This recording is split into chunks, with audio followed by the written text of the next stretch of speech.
The only recognized religion in the Middle Ages was Christianity, and the only recognized branch of Christianity was Catholicism. The Catholic Church was the most powerful organization in the Middle Ages because it had its own land, its own laws, and its own taxes.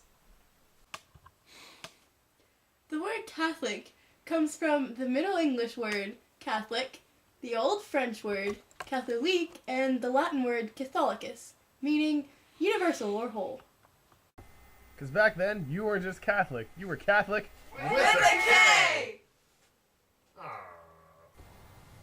By the 5th century, St. Patrick had spread Christianity and the ideas of the monastery to Ireland, where it converted many of the Irish to Christianity.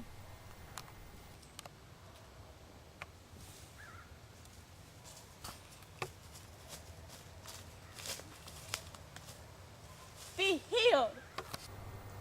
The Irish monks quickly spread Christianity all over Wales, Scotland, and Cornwall. Monasteries were often built in isolated places where they could be in deep thought and solitude. Unfortunately, there are no remains of these monasteries in Britain today.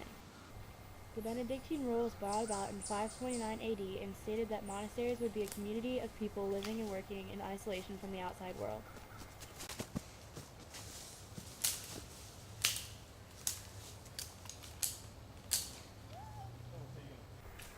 The daily life for monks mostly consisted of prayer, hard work, and scholarship.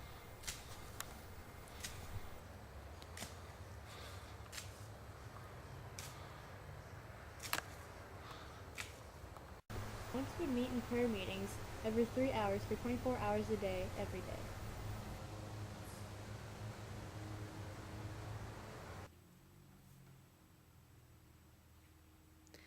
Apart from where the king lived, the church was the main focus of a medieval community.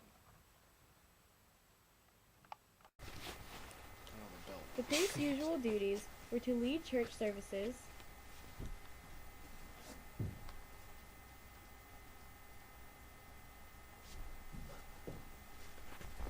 give the blessings at weddings,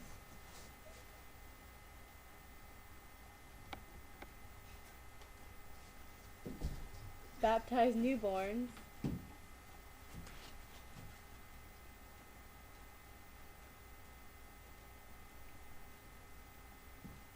and give eulogies at funerals. Each member of the church was expected to give 10% of their income to the church. It was used to help the community and help fund the church.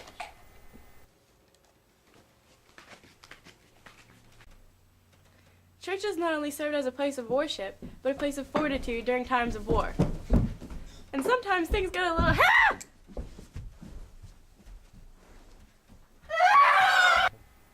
Books were very important to the monks, monasteries, and the Benedictine society. They would often have very large libraries. Carthusians were monks that lived their lives in total silence and isolation. Their lifestyles were too extreme to have many followers.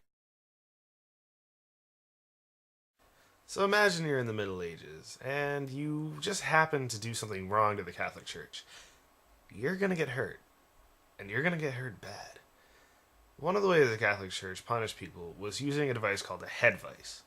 It was just large enough for a person's head to fit in, and what they would do is they would tighten it, and tighten it, and tighten it, and tighten it, until it started breaking the sides of the skull, smashing teeth, and eventually causing the victim's eyes to pop out.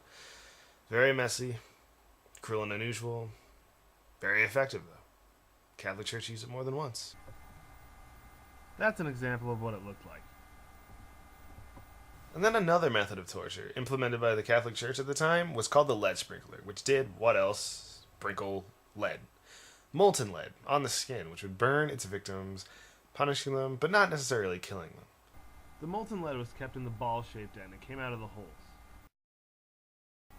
Christianity was the most dominant religion of the Old English era and remains, to this day, one of the most dominant religions of the world.